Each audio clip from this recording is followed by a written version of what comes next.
Hello and welcome to Thought for July the 23rd. Our readings are 2 Samuel chapter 8 and 9, Jeremiah chapter 13 and Matthew chapter 24. And our thought is, a time of great tribulation such as not been. The Olivet prophecy, as most of today's reading of Matthew 24 is known, is full of challenging language about events future to that time. Is it good to think that we have the interpretation of its words exactly sorted out? Well, the key to understanding the words of our Lord is in understanding his audience. The disciples, all Jews, were eagerly waiting for the consolation of Israel, we're told in Luke chapter 2 verse 38, as a lot of the population were. That is, the coming of the promised king and the establishment of the kingdom. The three questions the disciples asked Jesus were: 1. When shall these things be? 2. What will be the sign of your coming? And 3. What will be the sign of the end of the age? Verse 3. Now Jesus begins by answering the last question first in verses 4 to 14, speaking of the end of the temple era, concluding in verse 14 with the words, "Then shall come the end." Now in verses 15 to 28, he answers the second question, which is punctuated by the statement in verse 27, "So will be the coming of the Son of Man." This is the coming when the abomination of desolation spoken of by Daniel, as we read in verse 15, occurs. That is, the destruction of the temple and its worship there. Part of his answer in this section is to say, if those days had not been cut short, no human being would be saved, but for the sake of the elect, those days will be cut short. Verse 22. The previous verse says, "There will be a time of great tribulation such as not been from the beginning of the world until now." Verse 21. The elect here refer to the Jewish believers who were told to run and scatter from the Roman armies. That is, the eagles of verse 28.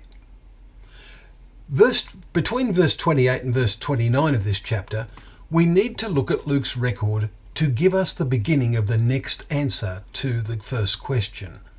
Luke chapter 21 verse 24. "They will fall by the edge of the sword and be led captive among all nations, and Jerusalem will be trampled underfoot by the Gentiles until the times of the Gentiles are fulfilled." So there will still be the elect living at the time of the greatest crisis in human history.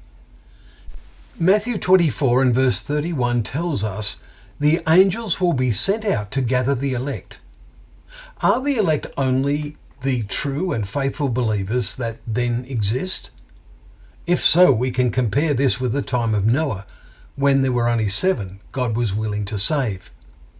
But Christ is not returning to destroy the world.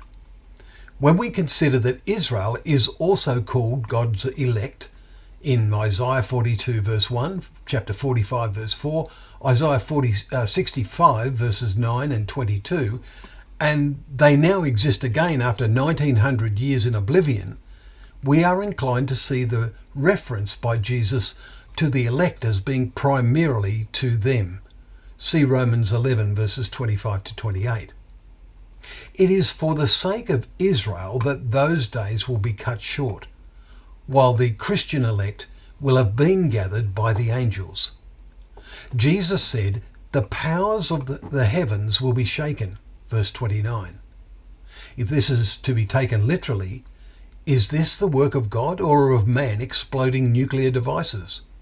Either way, this could initiate the time of great tribulation. But God will act for the elect's sake. But there may well be awesome events to occur as the angels gather his elect. What will Israel's situation be at this time of world crisis? Well, in Micah chapter 7 verses 18 and 19 are the words, "Who is a God like you, pardoning iniquity and passing over transgression for the remnant of his inheritance? He will again have compassion on us." For ourselves, let us live in a way that we will ensure we are among the elect, whom the angels gather, while those in the tombs will hear his voice, John 5 and verse 28 says. Those who in their mortal lives have established a relationship with Jesus as their Lord, which essentially began when they took on his name in baptism. Well, thank you once again for joining us for Thought for the Day, where together we can open up the pages of God's Bible, knowing that Bible and that word to be a lamp to our feet and a light to our path.